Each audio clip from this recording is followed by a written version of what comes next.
She called it suicide, the murder of Kyle Pugh. A man lay unconscious on the floor of his own home. His face was shattered, his neck injured, his heart failing, and the woman standing over him told police just one thing: he did this to himself.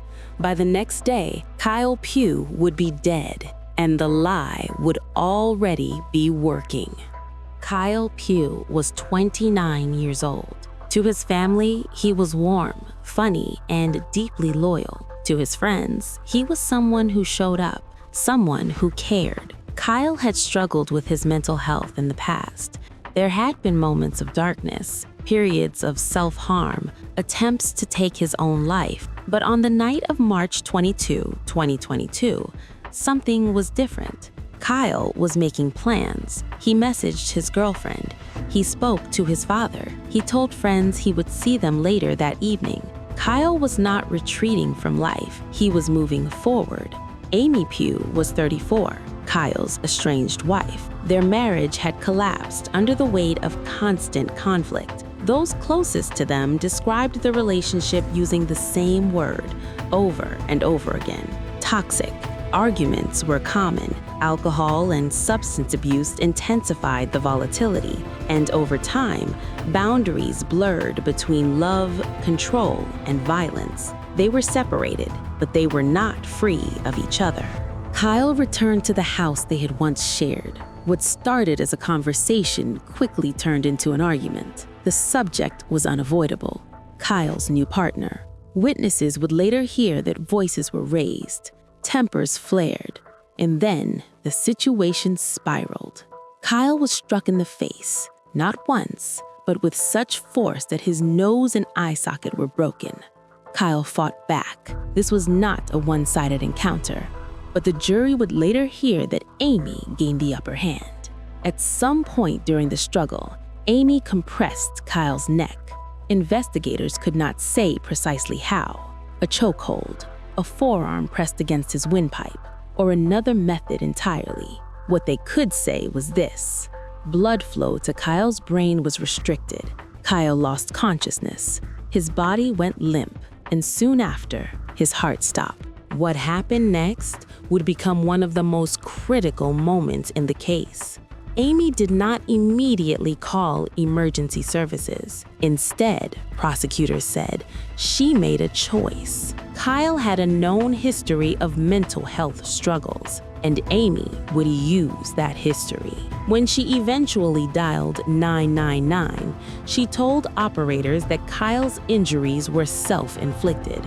In the background of the call, her voice could be heard: "Kyle, wake up. Why have you done this?"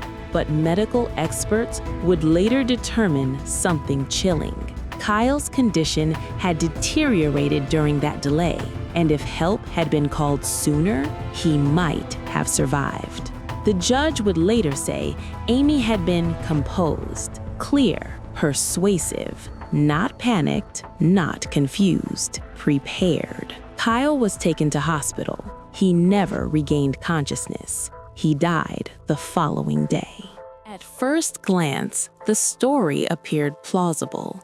Kyle's past could explain the injuries, but investigators noticed inconsistencies. Medical examinations revealed injuries that did not align with suicide, particularly the damage to Kyle's neck. Then came the messages. Texts sent by Kyle that evening showed anticipation, plans, a future. This was not a man preparing to end his life.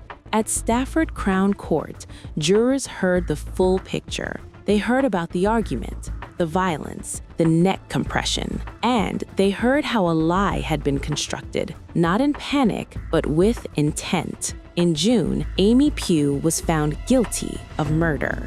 Amy Pugh was sentenced to life imprisonment with a minimum term of 14 years. The judge acknowledged the volatile nature of the relationship. She acknowledged that violence had existed on both sides, but she made one thing unmistakably clear: this was not self-defense. The decision to delay calling for help, the decision to lie, the decision to stage a scene, those were choices. The judge described the lies as cynical and cruel, and she said they had caused Kyle's family years of additional suffering.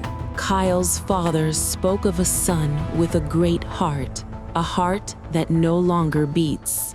His sisters described a nightmare that never ended, repeated investigations, repeated examinations of Kyle's body, years before they could finally lay him to rest.